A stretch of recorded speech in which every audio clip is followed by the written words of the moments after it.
Bloodborne PSX is a high-quality remake of the PS4 classic Bloodborne. If you're a fan of the original game, I'd highly recommend it. It's very true to its roots while having a decent amount of original content to explore. Whatever happens, you may think it all a mere bad dream. Anyone who's a fan of the Souls games would probably enjoy it, especially if you don't have access to the original game. For a single developer, it's quite impressive. However, I wouldn't say it's perfect.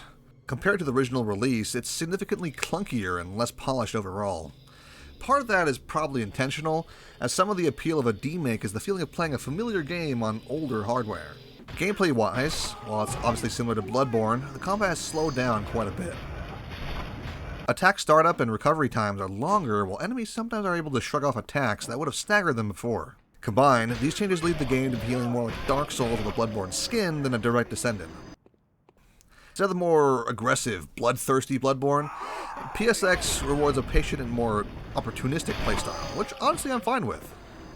The remake's gunplay is interesting. Your bullets have slightly farther effective range than before, and still shoot at roughly the same speed. Not only that, I'm not sure if this is quite intentional, but blood bullets don't go away when you die, or even return to the hunter's dream. I mean, you can keep a full stock whenever you need to head out. This is mostly offset by the fact that the blood extractor is now a use item.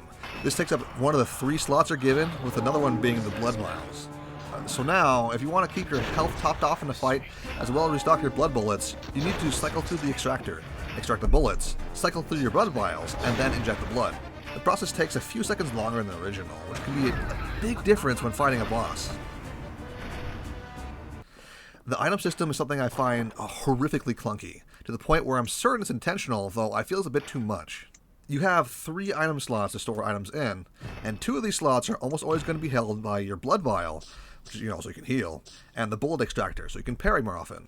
The 3rd item slot is usually going to be the key you need for the area, as a lot of doors will have a bad habit of relocking themselves, and can only be opened when the correct key is in your active slot.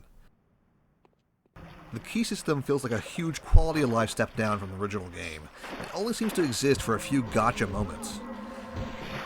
Altogether, this means that while you might find some Molotov cocktails, throwing knives, and the meme music box, in practice you're never really going to put them to use.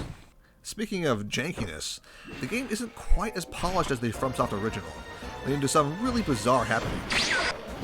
The Winter Lantern in particular seems like the biggest culprit, though that might just be my distaste for the creatures speaking. It does seem a little too much to die to creatures you can't see at all. As for level design and graphics, the Bloodborne PSX really kills it, perfectly recreating the original game and giving it a kind of a Mandela effect twist.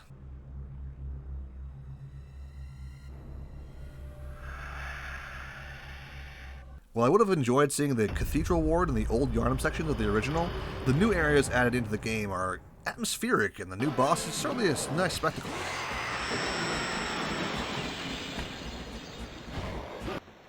All in all, I think it's a great little game with a few warts, but more than palatable for any fan of Bloodborne or the Souls series. Definitely check it out if you haven't already.